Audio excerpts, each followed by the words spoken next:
Have you ever just stopped and wondered how a company that looks totally rock solid can just collapse overnight?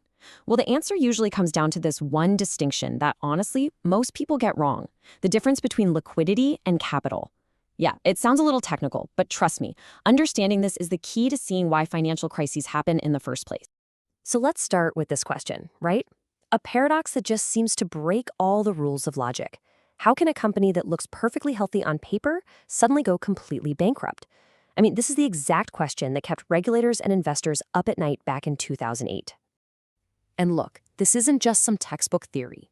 Think about Lehman Brothers. Right up until the moment it imploded, it had investment-grade ratings. The experts were saying, yup, this is a solid company. So what on earth happened?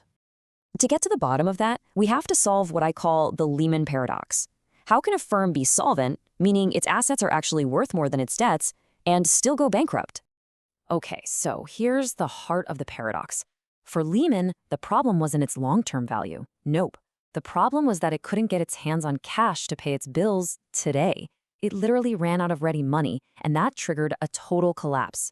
This whole situation perfectly sets up the crucial distinction we're about to dive into. And that brings us to our two star players, liquidity and capital. If you can get this one distinction right, you'll understand the secret trigger behind pretty much every modern financial meltdown. Let's make this super simple. Imagine your capital is your total net worth. It's like you own a huge, valuable mansion. You're rich, but your liquidity is the actual cash in your wallet. If you have zero cash, you can't even buy a loaf of bread, right? You're wealthy on paper, but you can't just hand the cashier a brick from your mansion to pay for groceries. So let's really break it down. Liquidity is all about the short term. Do you have the cash you need to pay this month's bills? It's a timing problem. Capital, on the other hand, is about the long term. Is your financial foundation strong enough to survive a huge loss? That's a structural problem. Two totally different things. You know, if you take away just one thing from all this, let it be this. Liquidity is about timing. Capital is about value. A company can have all the long-term value in the world, but if its timing is off and it runs out of cash, it's game over. Let's dig just a little deeper here. The time horizons are completely different, right? A liquidity problem is a fire you have to put out right now, in days or weeks. A capital problem, though, that can be a slow burn over months or even years. And check out the reversibility. This is key. A liquidity crisis can be fixed. If you can get the cash flowing again, you can survive. But once your capital is wiped out, well, that's pretty much irreversible without a massive, massive rescue. Now here's where things get really dangerous. These two concepts, liquidity and capital, they don't just exist in their own little bubbles. In a crisis, they start feeding on each other, creating this devastating financial whirlpool. Economists have a name for it, the liquidity spiral. And it's basically a death loop. A shortage of funding and the inability to sell assets get locked into this vicious cycle that just pulls a company or even the whole market down with terrifying speed. So here's how that spiral works. It all starts with a shock, some piece of bad news. Lenders immediately get nervous and start demanding more cash as collateral. So to get that cash, firms have no choice but to sell assets. But now everyone is selling at the same time, so prices crash. This price crash then destroys the firm's capital, which, you guessed it, makes the lenders even more nervous. And the whole cycle just repeats faster and faster, pulling everything down with it. Okay, so that's how one firm gets into deep trouble. But how does this one problem amplify across the entire financial system and turn into a full-blown crisis? The main way this happens is through something called a fire sale. And this isn't just selling stuff cheap. It's a desperate, forced sale where prices are ridiculously low, because the very people who would normally step in and buy, the experts who know what these things are truly worth, are in trouble themselves and just don't have the cash to bid. So you can see the dominoes falling here. A firm borrows short-term cash to fund some long-term project. Classic move. But then bam, its lenders get spooked and refuse to give them new loans.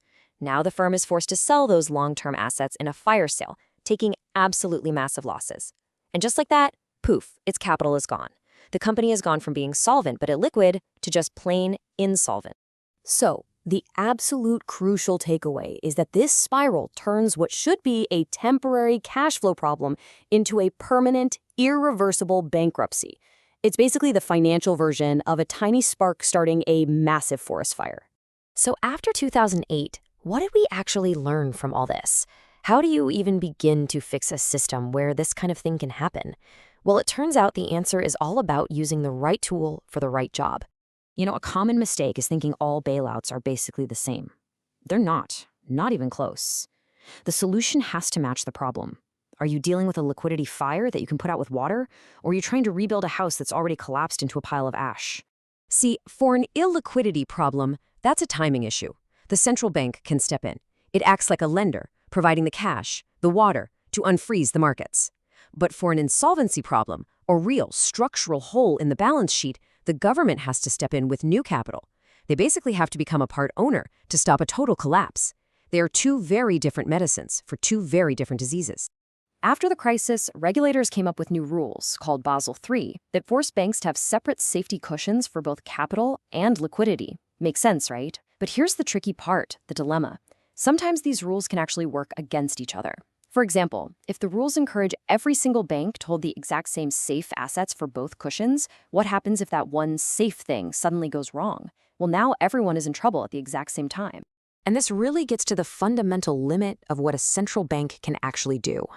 It can fix a liquidity crunch, it can provide the cash to solve a timing problem, but what it can't do is print value. Giving more loans to a company that's truly insolvent, that's broken at its core, that doesn't fix anything. It just kicks the can down the road. So we're left with this question. In our own lives, you and I, we get the difference between being a little short on cash until payday and being truly bankrupt, right? The real challenge is this. Have we actually managed to build a financial system that's smart enough to tell the difference between those two things when the panic really sets in? That, right there, remains the trillion-dollar question.